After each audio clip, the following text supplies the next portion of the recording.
আমরা তো বলি গোল লঙ্কা, এগুলো তিস্তা ব্যারেজ থেকে আনা হয়েছে। তো এতে একটু আমি কুচিয়ে দেবো। অ্যাকচুয়ালি মাংসের কিমাটাতে একটু ঝাল না হলে ভালো লাগে না।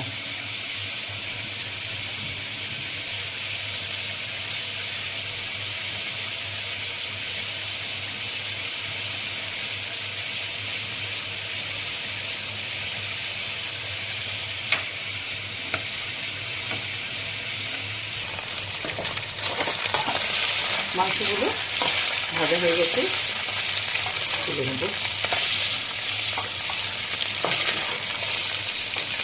ওই তেলে আমি একটু আলুগুলো ফ্রাই করে নেব।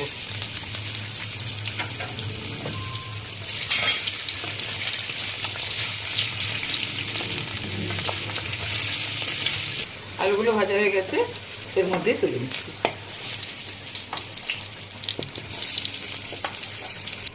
আমার এই